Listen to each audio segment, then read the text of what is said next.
আসসালামু আলাইকুম। এখন আমি আপনাদের দেখাবো DreamHost-এর সি প্যানেল থেকে ফাইল ম্যানেজারে কিভাবে ঢুকবেন। তো যারা আমার চ্যানেলে নতুন ভিডিও দেখতেছেন তারা অবশ্যই আমার চ্যানেলটি সাবস্ক্রাইব করে রাখবেন এবং পাশে থাকা বেল আইকনটি বাজিয়ে রাখবেন এবং একটু অপেক্ষা করুন, আমি ফিরে আসতেছি ব্রেকের পর।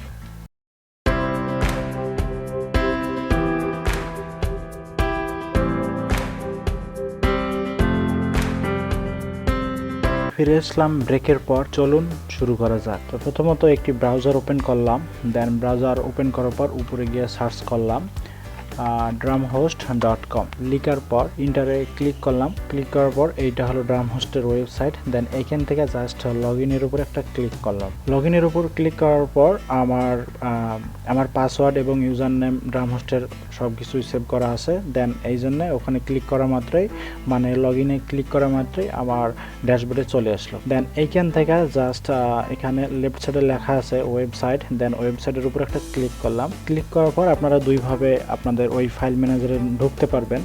তো আমি ওয়েবসাইটে ক্লিক করার পর এখানে ম্যানেজ ওয়েবসাইটের উপর একটা ক্লিক করলাম। তো ক্লিক করার পর এই তিনটা হলো আমার, দুইটা হলো সাবডোমেন এবং একটি হলো মেইন ডোমেন।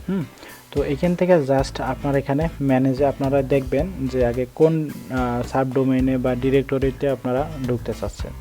তো আমি যদি এইটা আমার ডিরেক্টরিতে মানে সাবডোমেনে ঢুকতে চাই তাহলে আমি ম্যানেজারে সেজন্য ক্লিক করলাম। তো ম্যানেজারে ক্লিক করার পর এখানে লেখা আছে আপনার ম্যানেজ ফাইল।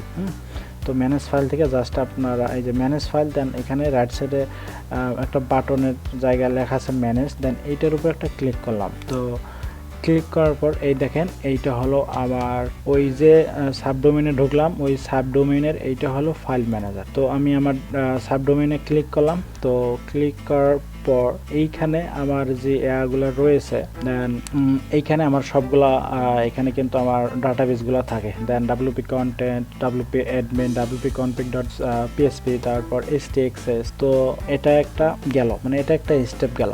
তারপর আবারও আমি ব্যাকে গেলাম। দেন ব্যাকে যাওয়ার পর এটা কেটে দিলাম। তো ব্যাকে যাওয়ার পর এখানে আমি এবার আবারও ক্লিক করলাম সেমভাবে ওয়েবসাইটে। দেন ওয়েবসাইট থেকে গতবার মানে একটু আগে গেছিলাম ম্যানেজ ওয়েবসাইটে, এখন যাব SFTP, ইউজার্স অ্যান্ড ফাইলস। দেন এইটার উপরে আবার একটা ক্লিক করলাম। তো ক্লিক করার পর একটু অপেক্ষা করুন। দেন ক্লিক করার পর এইগুলো হলো আমার ডাটাবেস। দেন উপরে লেখা দেখতে পাচ্ছেন ডোমেইন নেম, এগুলো আমার ডোমেইন নেম।